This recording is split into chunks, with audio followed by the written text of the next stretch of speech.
I need you to see what I'm seeing so clearly. So when I was in jail, I told you about one of the women I encountered, and I haven't told you about my cellmate. So my cellmate was this young woman. She looks like, she seemed to be about in her late 20s, maybe early 30s. Sweet as can be.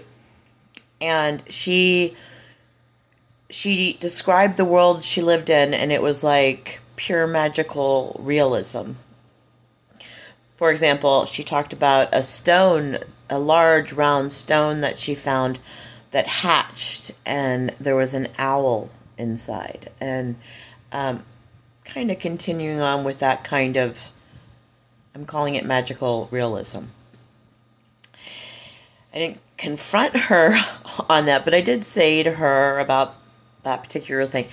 Typically, rocks don't crack and there's owls inside. That's an interesting thing to have happened to you.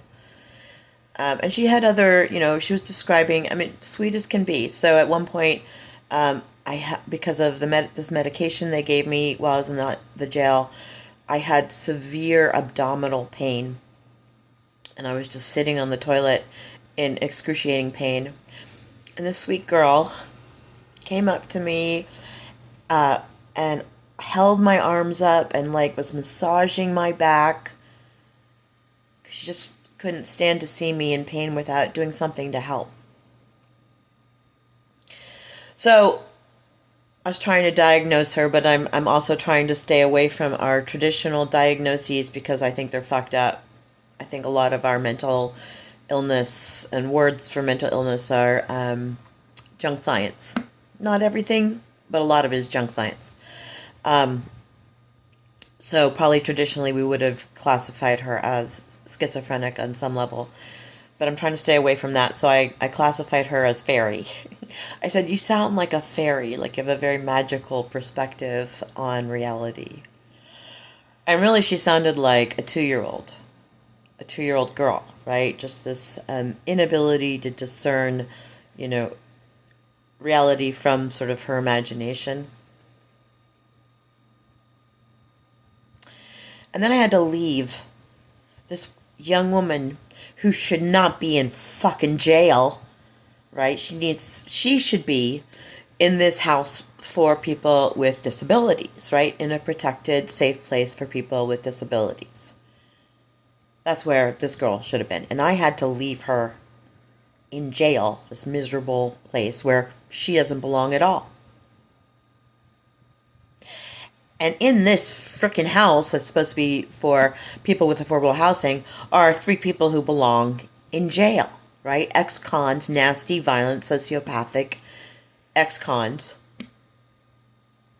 They certainly shouldn't be in this house, and one of them should definitely be in jail. We know who that is. How fucked up is it that the people who should be in this house, and there is actually an empty room here there's 2 rooms set aside for women and 4 for men, even though 99% of women are homeless and only 1% of men are homeless. All of it so fucked up, right? This is the patriarchy. This is so bad for all of us. So I had to leave this woman who should be in this house to come back to this slime palace where there are 3 men who should be in fucking jail. And instead they're here. That's the patriarchy, right? That's the insanity we are living in. And all men are responsible for, as far as I see it. We need to fight this. There's nothing good about it.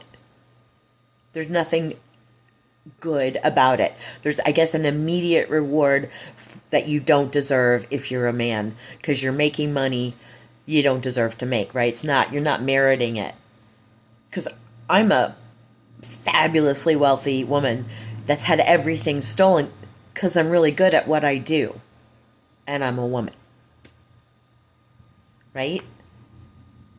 Wake up.